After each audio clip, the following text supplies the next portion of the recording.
নমস্কাৰ প্ৰিয় দৰ্শক, আজি প্ৰজ্ঞান ইউনিভাৰ্ছ চেনেলত আপোনালোকক সকলোকে মই স্বাগতম জনাইছোঁ, য'ত আমি আপোনাক জ্যোতিষৰ সৈতে জড়িত আচৰিত গোপন কথা আৰু সমাধান কওঁ। আজি আমি লৈ আহিছোঁ জ্যোতিষৰ মতে বুধ গ্ৰহই 2025 চনৰ 11 ফেব্ৰুৱাৰীত বুধ গ্ৰহৰ গোচৰৰ প্ৰভাৱত ৰাশি সলনি কৰিবলৈ ওলাইছে। মাঘী পূৰ্ণিমাৰ এদিনৰ আগতে বুধ মকৰ ৰাশিৰ পৰা ওলাই আহি কুম্ভ ৰাশিৰ গোচৰ হ'ব। ভগৱান বুধ ৰাশিৰ পৰিৱৰ্তনৰ বাবে কিছুমান ৰাশিৰ অশুভ প্ৰভাৱ পৰিব আৰু মানুহে জীৱনত বহু সমস্যাৰ সন্মুখীন হ'বলগীয়া হ'ব পাৰে। সনাতন ধৰ্মত জ্যোতিষক গুৰুত্বপূৰ্ণ বুলি গণ্য কৰা হয়। ইয়াৰ গ্ৰহ পৰিৱৰ্তনৰ পৰিঘটনাটো বিতংভাৱে ব্যাখ্যা কৰা হৈছে। জ্যোতিষ শাস্ত্ৰৰ মতে যেতিয়া কোনো ব্যক্তিৰ ৰাশি ফলত বুধ গ্ৰহ শক্তিশালী হয়, তেতিয়া ব্যৱসায় বাঢ়ি যায় আৰু নিজৰ কষ্টৰ সম্পূৰ্ণ ফল পোৱা যায়। লগতে বাকী থকা কামবোৰ সোনকালে সম্পূৰ্ণ হয়।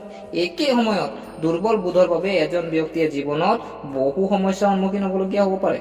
এনে পৰিস্থিতিত জ্যোতিষৰ পৰামৰ্শ লোৱা উচিত। ইয়াৰ ফলত বুধ গ্ৰহটো শক্তিশালী হ'ব। গ্ৰহ ৰাজকুমাৰে 11 ফেব্ৰুৱাৰীত ৰাশি সলনি কৰিব। কিছুমান ৰাশিৰ ওপৰত ইয়াত অশুভ প্ৰভাৱ পৰিব। এনে পৰিস্থিতিত এই ভিডিঅ'টোত জানো আহক যে এই কেইটা ৰাশিৰ জাতক জাতিকাৰ বুধ গ্ৰহৰ গোচৰৰ বাবে জীৱনত সমস্যাৰ সন্মুখীন হ'বলগীয়া হ'ব পাৰে। আমি জানো আহক বুধ ৰাশি কেতিয়া সলনি কৰিব।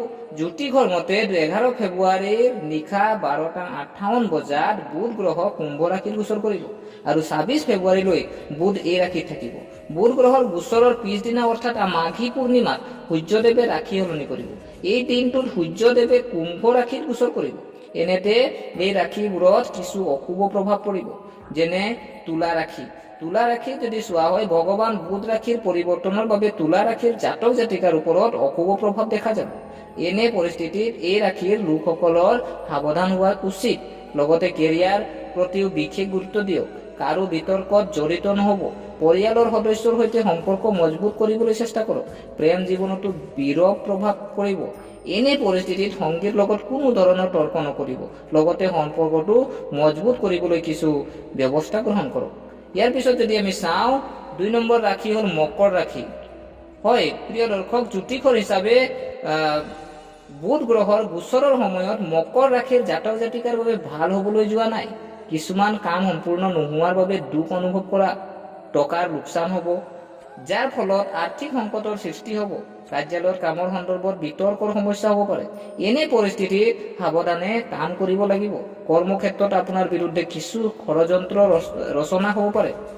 গতিকে আশা কৰোঁ আপোনালোকে ভিডিঅ'টো চাই ভাল পালে। যদি এই ভিডিঅ'ই আপোনাক কিঞ্চিতো লাভান্বিত কৰিছে, তেনেহ'লে চেনেলটো ছাবস্ক্ৰাইব কৰাৰ লগতে লাইক কমেণ্ট কৰি উৎসাহিত কৰিব বুলি আশা ৰাখিলোঁ। পুনৰ লগ পোৱাৰ প্ৰতিশ্ৰুতিৰে আজিলৈ বিদায় মাগিলোঁ। ধন্যবাদ।